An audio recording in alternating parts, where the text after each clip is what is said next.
Welcome to the Ordinary Marathoner podcast.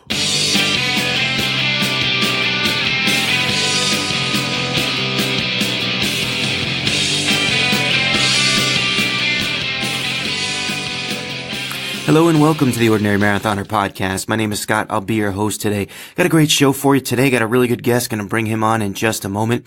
This episode is brought to you by the people at Forever Home Running, Furever homerunning.com. Scott Frassard is our race director for the Ordinary Marathoner, which coincidentally opened for registration just this morning. I want to thank all you guys out there for jumping on it nice and early. I know the first 20 people are going to receive an Ordinary Marathoner sneaker charm. I'm not sure if we've reached 20 or not. I know it was pretty busy this morning, so we got to be close to 20.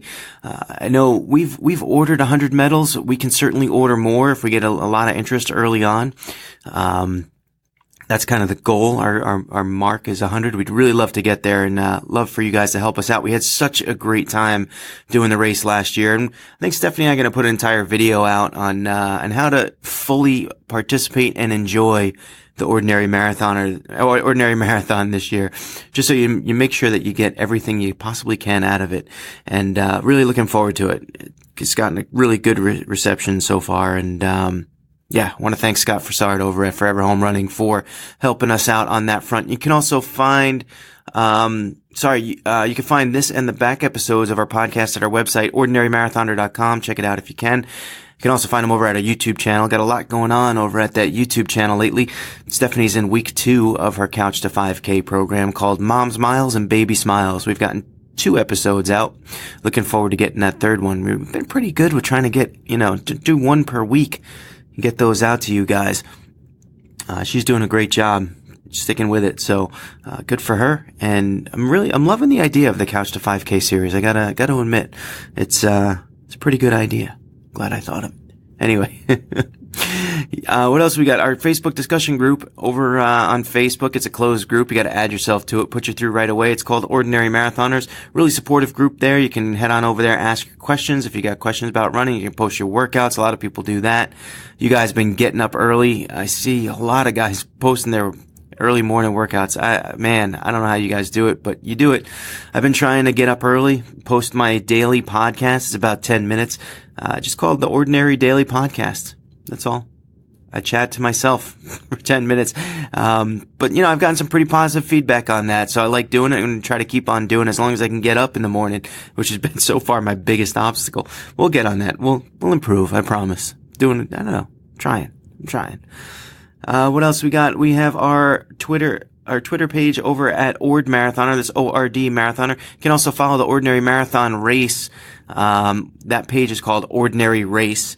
You can, and if you follow us over there, we'll follow you back and get the conversation going on over there as well. All right. With that, I'm going to bring in our guest for today. I got to admit, I don't know too much about him, so we got a lot to talk about apparently. Ken Nowell, welcome to the show, Ken. Hey, Scott. How are you doing today? Doing pretty well. I'm doing pretty well. I'll tell you where I got your name from is, I've been dipping into Zwift, which for those of you guys out there who don't know, Zwift is a platform, like a bike trainer platform. It's sort of like a social type. How would you describe it, Ken? You're probably better at this than me. It is a gamified indoor cycling platform.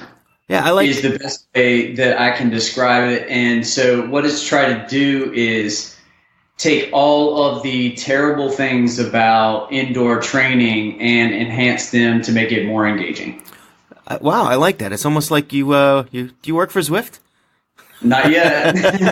Maybe that's where this is going, right? Right. They might have to rope you in there for their marketing team. Yeah. You got a good pitch. But yeah, and like what I like about it is, like you said, you can get your basic training programs off of there, which I've done it on other platforms, and you don't have to socialize if you don't want. But there's a big social aspect to it, and I guess that's sort of how we bumped into each other here.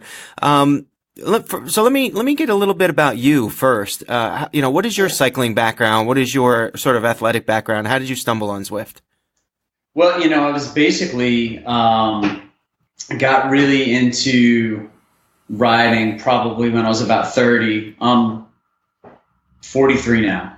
All right. And so I started by getting a mountain bike. I did a little bit of mountain biking in college, but not too much. I needed something to ride around campus.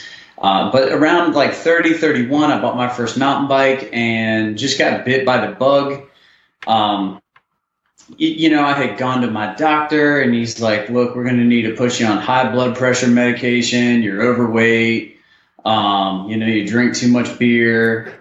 Like, you need to start taking care of yourself. And so like one of those first steps is getting a mountain bike. And then I joined a gym. Then I got way into CrossFit for a number of years and noticed that like my cycling really took off with that extra gym fitness that was growing. And, did a couple, sprint triathlons along the way and quite a bit of road cycling. And then when I really jumped all into, getting really into mountain biking was after my daughter was born. I just couldn't make group road rides anymore. And I wanted to be competitive on the bike. And, so, I bought a good bike that I could race. And in the wintertime, my cycling fitness would just plunge. I mean, we would try to offset some of that with CrossFit, but I was just starting to lose my interest in CrossFit, and I had a bad elbow injury, and I started training inside, and it was just terrible. I had a power meter and could do like GCN indoor training videos, but it wasn't that great. Yeah, it's just not the same. So a lot of things, a few things there to unpack because, it's funny. I mean, I have a very similar story in that hypertension kind of, high blood pressure and getting into, involved in exercise. It seems like, is there a weight loss story here too? Is this like, turn your life around kind of story here too? It definitely is. It was one of those things where the weight loss thing has been something that's been ongoing now for 10 or 12 years. It's just like I went from almost 200 pounds to 185 pounds just by buying a mountain bike and starting to exercise a little. And then through CrossFit, I lost another 10 pounds. And then, we tried everything there, like the paleo diet and ketogenic diets and other low carb stuff and the Whole30 and all these different things. And then I slowly sort of figured out what worked for me. Yep. And that was just really, if I need to get dialed in, I jump on my Fitness Pal for a little while and, count the calories, right?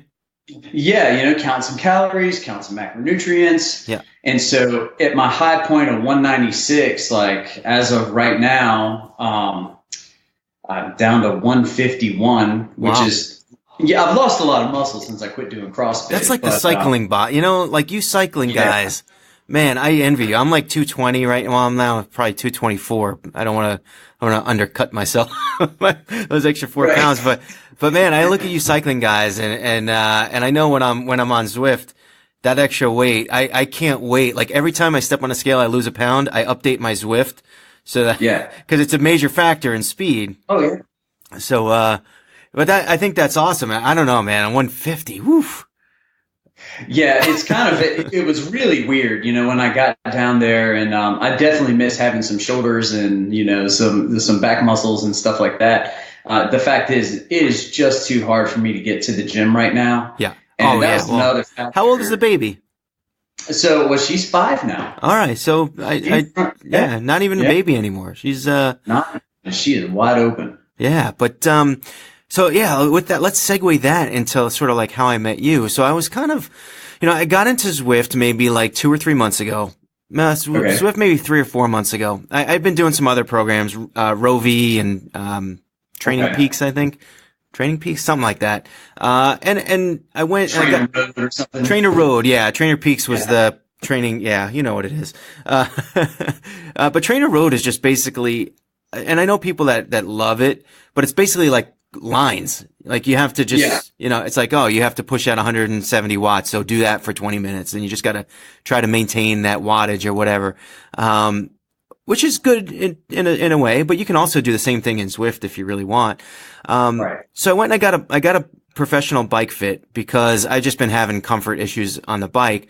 And she told me, she's like, you have to get Zwift. You just absolutely have to. Mm-hmm. If you're serious about training, you should try it. So I did. And I liked it, and I liked it a lot. As much as, it's funny because I have a podcast, so you would assume that I'm a very social person, but I actually like training by myself.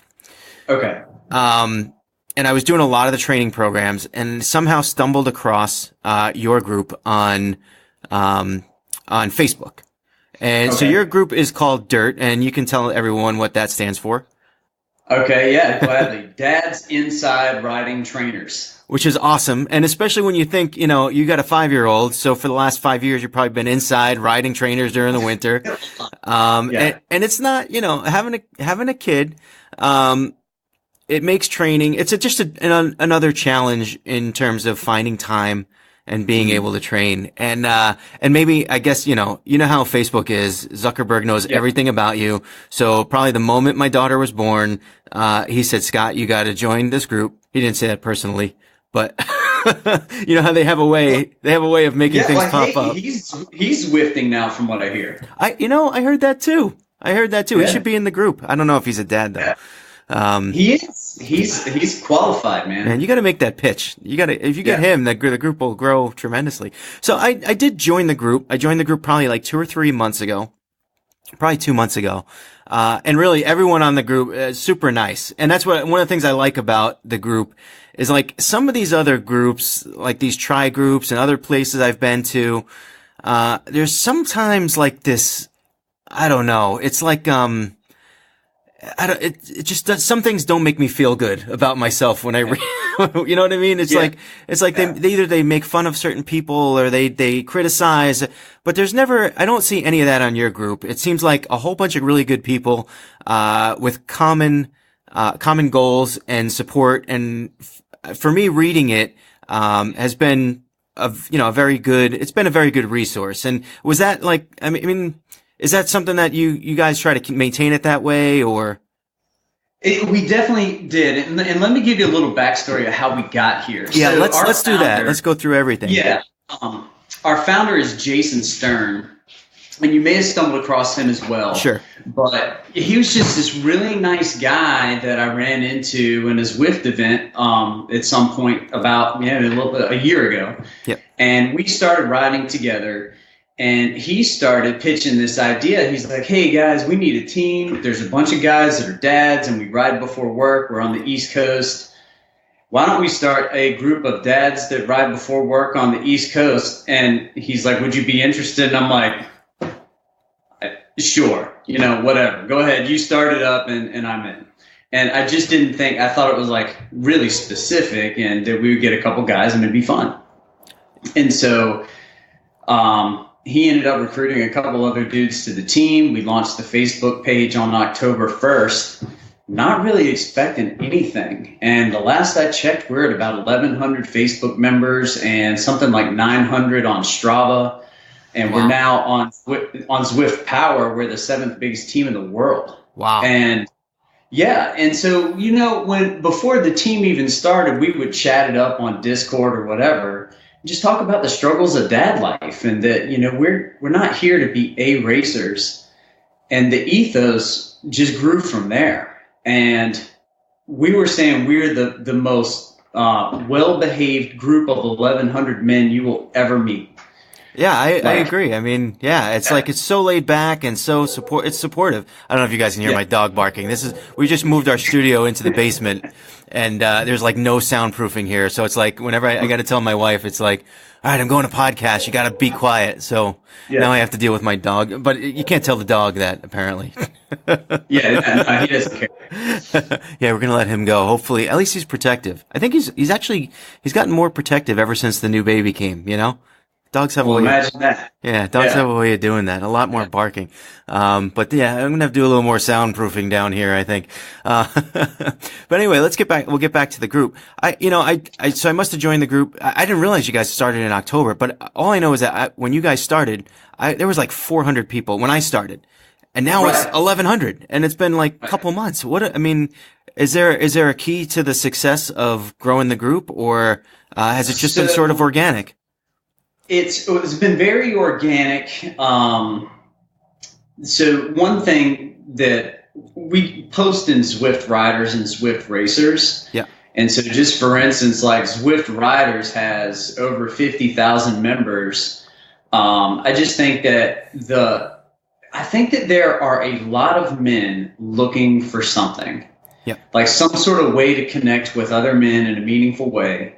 And, they're doing it through exercise, this platform, and they're finding a place where, they can be themselves and sort of let go of the struggles of daily life. Like, one way we look at it is that our entire lives is of service to other people, our kids, our wives, our families at large, our communities, our employers. And, we need time for us. And this is a way that we can find our own time and do something healthy.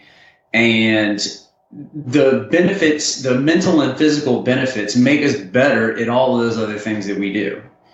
And it's just a huge, it's been amazing. And I got to tell you, I think you picked the perfect time, and you mentioned it before, is, it's too cold.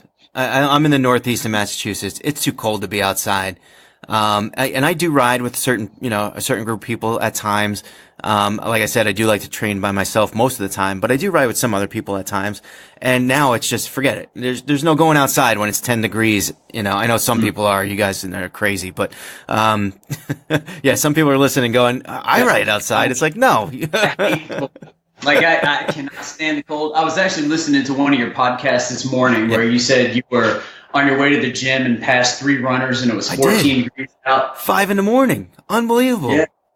And they were, what too, is like, they were all different. It wasn't like they were running together. It was 3 separate, and my ride is less than 5 minutes. It was insane. And I think, here I am thinking, I'm a tough guy. I'm getting up at 5 a.m. going to the gym. No, they're tough. Yeah.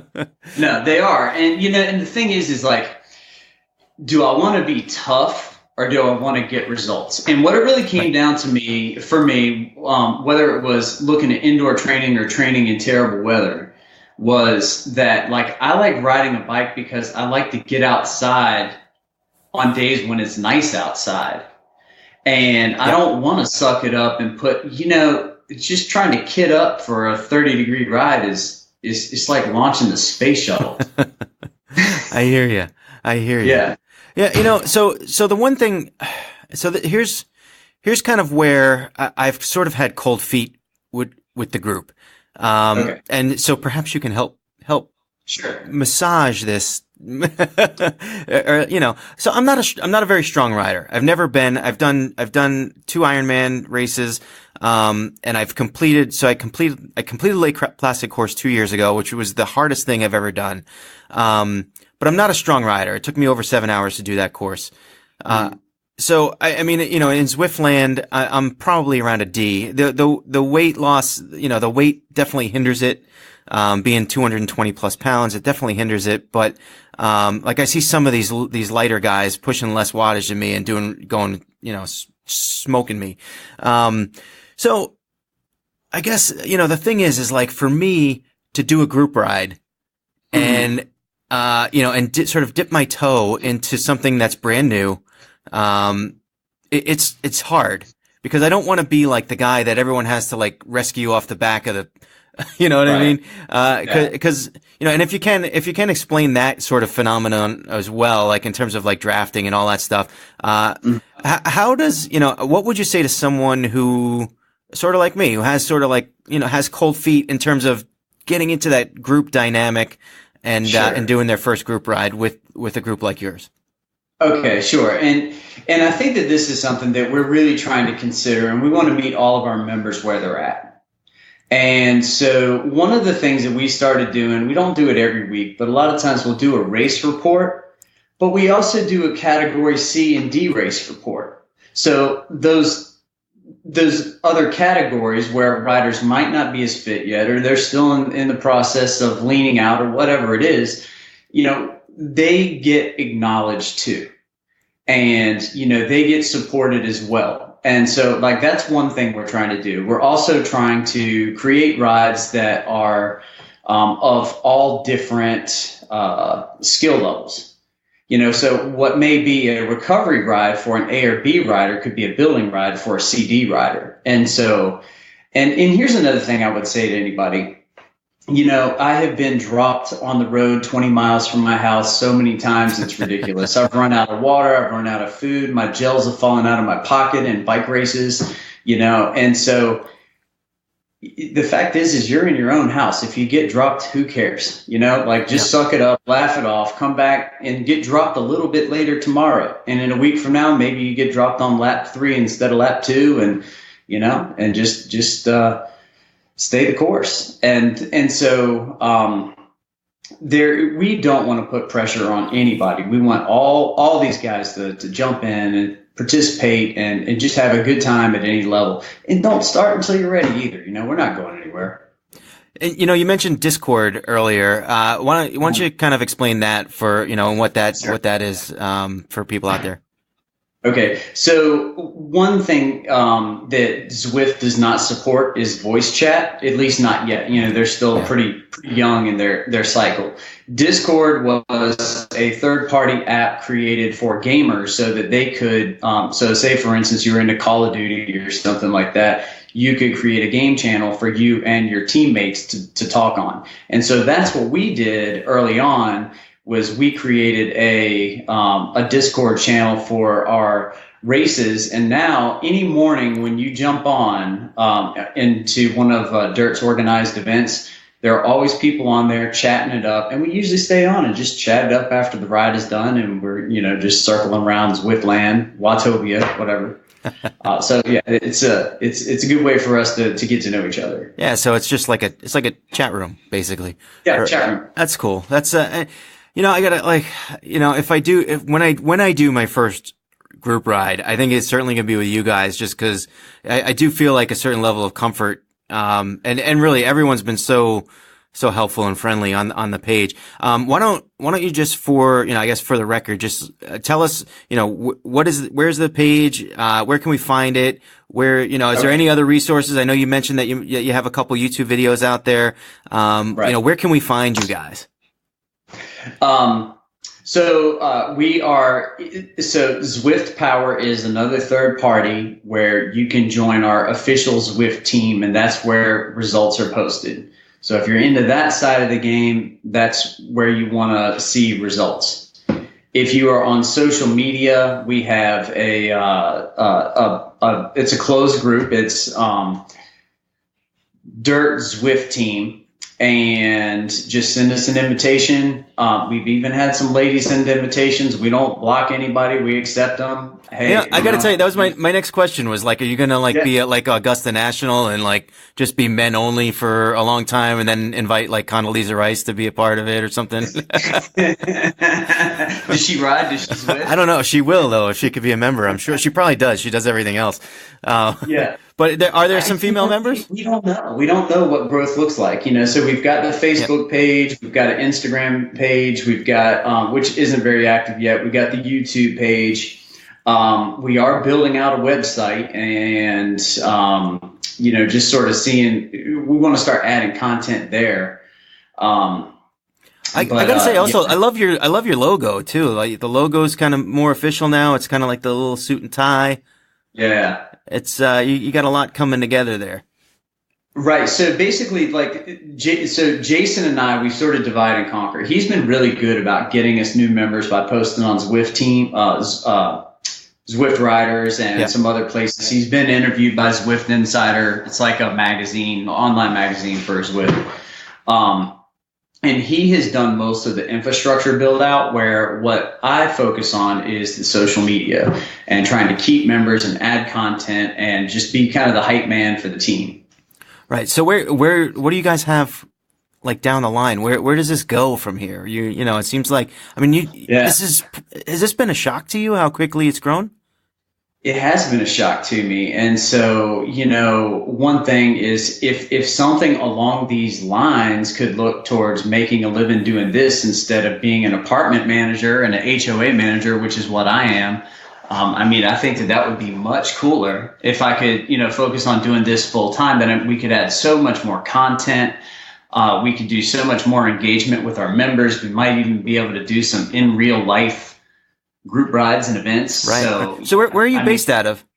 Like where I'm in Carrboro, North Carolina. So basically Chapel Hill area. Okay. And Jason is in New Jersey near the shore. Yeah. So that would you'd probably want like you guys could set up races and stuff and just that would be like I was wondering about that too. Is it do you fear the summer? Like do you get a little nervous that you're going to lose some riders to the outdoors? We will. They'll be back. I expect that. I don't know that we'll see our numbers dip off, but we might see sort of a drop in activity. But it's kind of hard to say because sort of that rising tide that floats all boats. Zwift just keeps getting bigger and bigger and bigger, and as the platform grows, our membership base keeps growing too. Yeah, I can't believe I feel like every time I turn on Zwift, it always tells you like how many riders are riding at that certain point.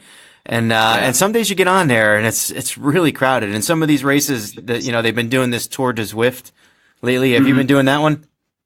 Yeah, I've done 2 or 3 of them. Yeah. Were you on today? I feel like I saw you this morning.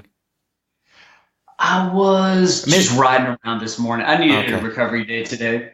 So I jumped on and just rode around New York for about an hour.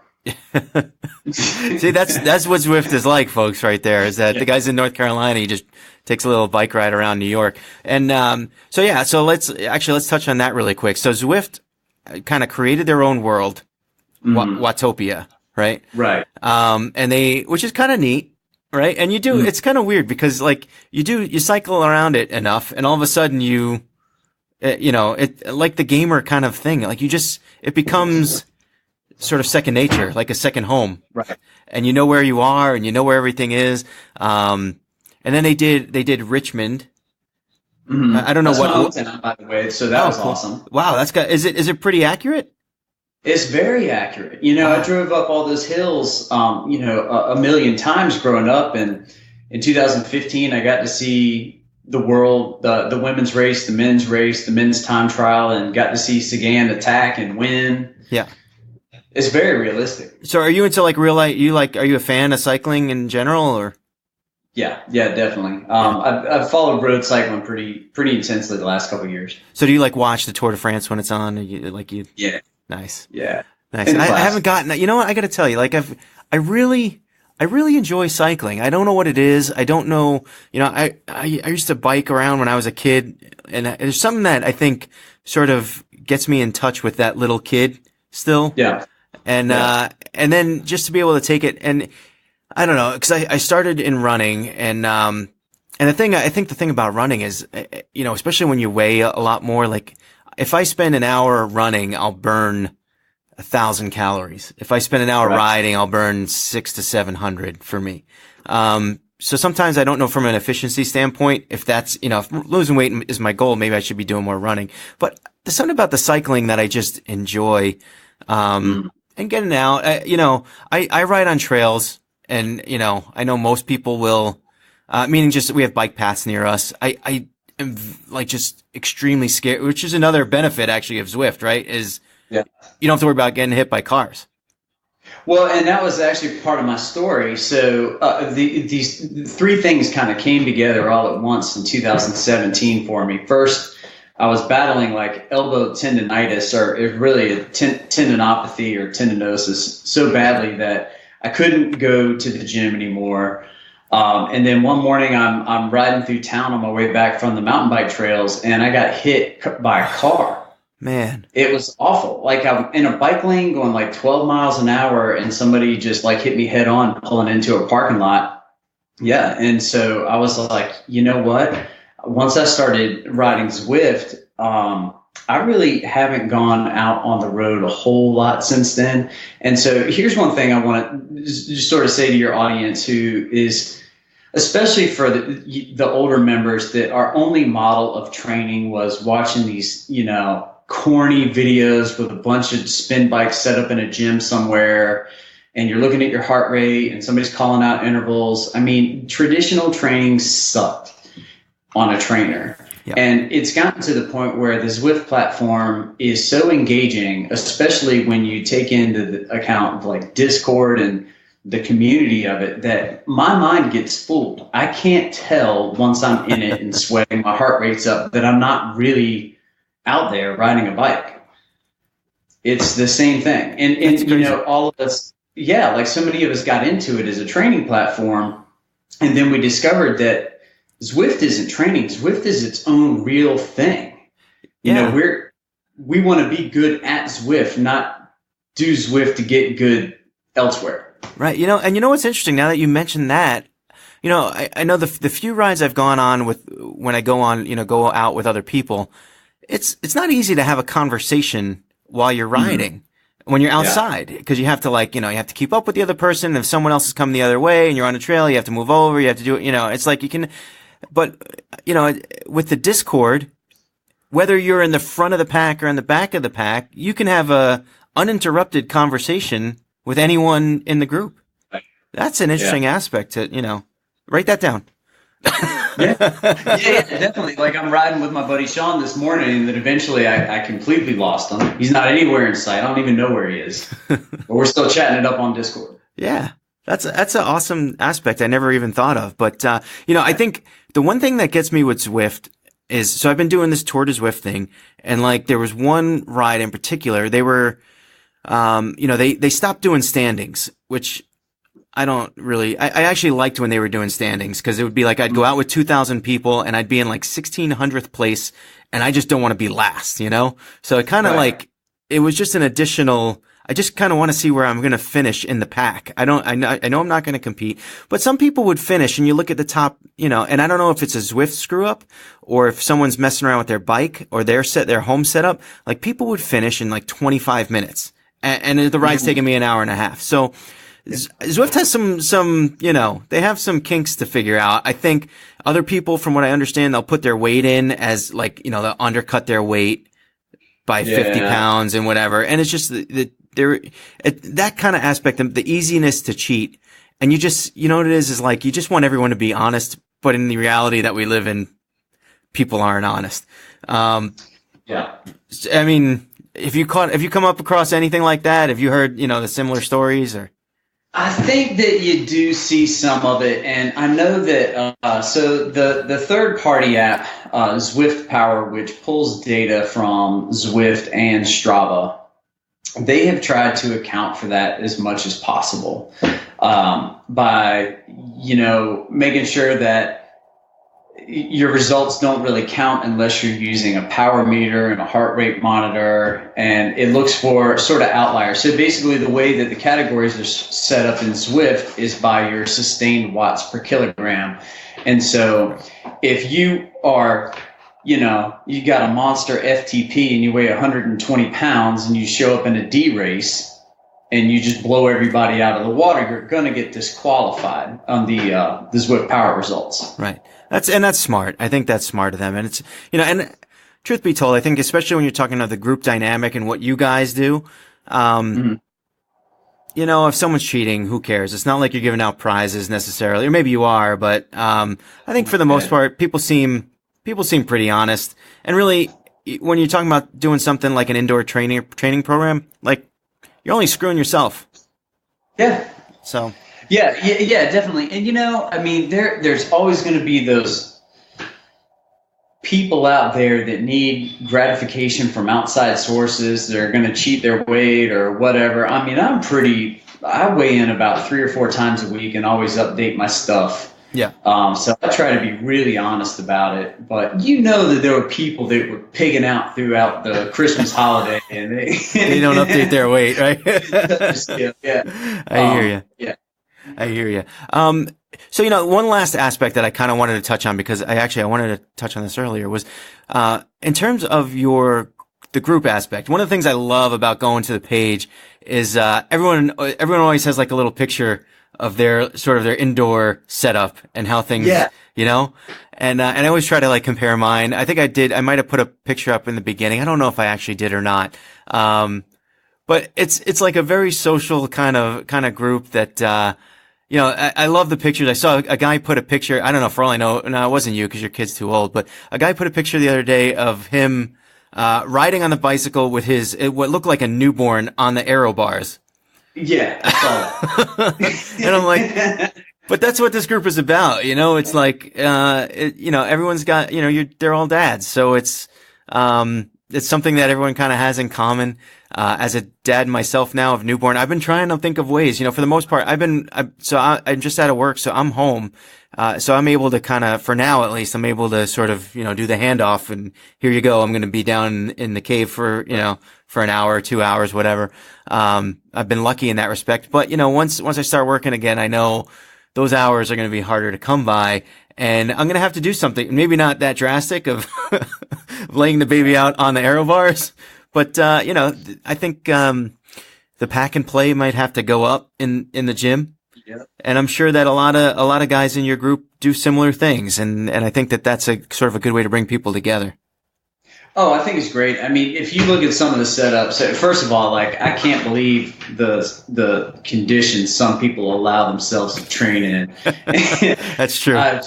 Yeah. But, for instance, I'm set up in a shed. I have a gas propane heater blasting behind me. It smells terrible, but it keeps it warm.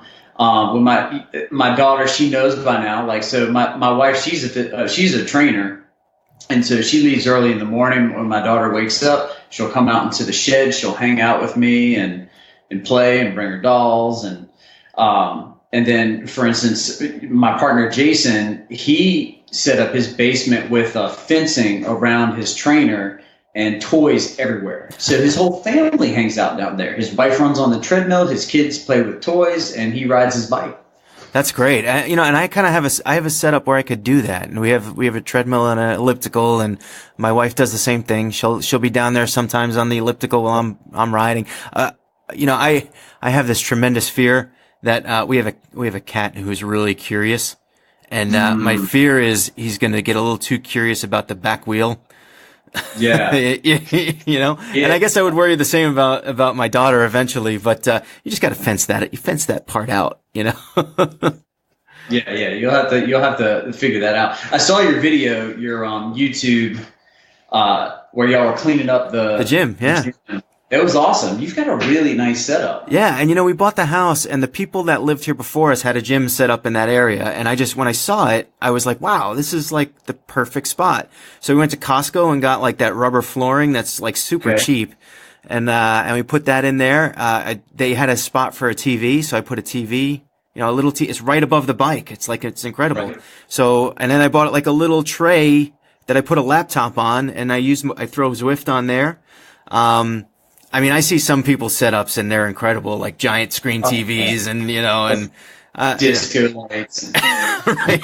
Yeah. Some people have great setups, but yeah, like the whole thing with the video was, we wanted to create a space that we wanted to be in, that we wanted to hang out in. And I think we've done that to a certain degree, because you don't want to go to I've seen, like you said, some of the pictures, and God bless those guys. I seen some guy took a picture of like his garage, and, it was like there's a trainer in there somewhere, and really like you actually had to like look in there, like it was almost like a Where's Waldo. Yeah, right. It's like, where is it? Where's the trainer? I don't see it. There it is. It's under the blanket or whatever, But yeah, so we wanted to make a space that was, that we wanted to hang out in, some place in the house that we want to hang out in, and I think it's been effective. My wife had the baby on Thanksgiving. She got cleared for exercise about 2 weeks ago, and she's been, regularly now in the gym, and it's been, it's just a good space. And I think that's kind of like for us when we talk about decorating the house. Now we're on Art Deco, right? But the places that we want to be in, we try to spend a little more time. We just built this little studio here, for the podcast, and it's right next to the gym. So, it's just kind of the way, the sort of like our philosophy of where to spend them. You have to decide where to spend the money, I guess, with the new house. Oh, absolutely. So, hey, yeah, just another really, Yeah. typical decision that parents need to come up with. And, fortunately, my wife has been really on board with me and my training now, and the help. We are allocating the resources, but I don't need much. I've got a basic laptop that I bought from Amazon for whatever, just an entry level HP laptop, and I did spend the money on a nice trainer, so that was a crucial piece. Yeah, and there is certainly a like an entry factor in terms of, if you're just listening to this podcast and you don't have a bike and you're not into cycling, that's, it's one thing with running where if you really want, all you need is sneakers and you can get out there. And really, if you haven't run and you're way out of shape, like, you don't even really need sneakers. Just go out, just go out and in whatever you walk around in, and just get moving. But with the cycling, certainly buying a bike, buying the trainer, and then getting set up, it's an obstacle for some people. But I think, for me, it's been worth it.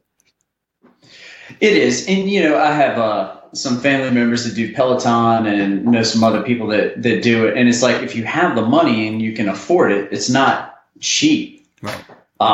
It's one-stop shopping. It's made it all simple. You pay $3,500 for a bike and $40 a month for a subscription, and that's it. It's got the built-in touchscreen and all that. But I don't see many true cyclists that have been too attracted to Peloton. And Zwift is certainly a whole lot more affordable if you're willing to go through figuring out what your setup's going to be like.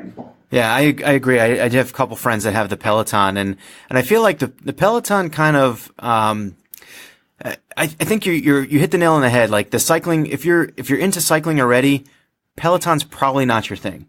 I think like Zwift and the indoor trainers and those programs are probably going to be a lot better.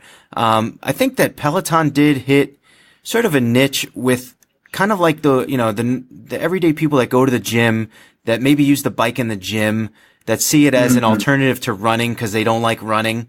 And I think they kind of hit that market, and they hit it well. They nailed it. Yeah, they hit it well. And I don't know if those bikes are worth, like you said, thousands of dollars that they are, but they're getting it. They're getting it. So, they're doing something right over there. But, and who knows, maybe that's sort of like, maybe Peloton becomes like the gateway drug for Zwift and helps you guys grow a little bit more.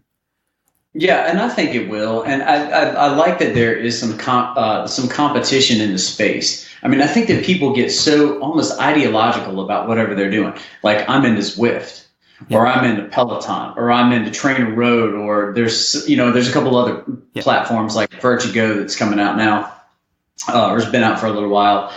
And so, but what people I think fail to remember is that it's the competition in the space that's going to improve the product for everybody. Yeah, I agree. And it's one of those things where if everyone's doing Zwift, then why does Zwift need to? That's right. Sorry about that. I'm in the office here. That's right, man. I had the dog. You have the phone. It works. But what would be the motivation for Zwift to improve the product if everyone was doing it anyway and there was no alternative? So I agree with you there. I think the competition's a good thing. I wish they would get Lake Placid. I really got to train for Lake Placid, and I'd love to see Zwift Lake. If you guys grow to the point where you have any pull, maybe you could kind of like tug those levers for me over at Zwift. We need a virtual Lake Placid TT course. Exactly. Yeah. Listen, man, thanks so much for coming on, Ken. This has been a great chat. It's been a lot of fun, and I can't wait to check you out and do a ride with you. I think Monday Morning Blues would be a great spot to start. All right, I'm going to write that down because so and if you're on Zwift, I mean, what are the where are the rides? Like where do I find? Sure. So you can either go to the Zwift website, Zwift.com, or you can download the companion app for your phone. The companion app's where most of us sign up for rides. You click the events tab, and you can scroll through by day and see what the rides are. And so Dirt has official rides on the calendar, I think every day except Thursday and Saturday. And they're mostly in the morning, pretty much. They're mostly in the morning, and we only have one race a week. that we do a team draft, and that's every Wednesday. So all of our rides are sort of geared towards different energy systems and different things to build up, and then we all kind of taper off a little bit on Tuesday and smash it on Wednesday. That's awesome, man. I'm a big fan. I wish you guys, all the best of luck going forward and continued growth. As you know, especially just keeping that same sort of friendly, outgoing, mindset that you got going there. It seems to really be working for you guys. Thank you very much. All right. Thanks, Ken, for coming on. With that, we're gonna wrap up here. And, I got a few guests lined up for next week. We've opened up the Ordinary Marathon. I mentioned you guys in the intro. And that is, obviously to support the SAM Fund, and look forward to that. That's, our virtual race in April and May. Really looking forward to that. You guys are going to make it, way worthwhile, just like last year. With that, let's sign off. And always remember, when it comes to running, I'm no expert. I'm just ordinary.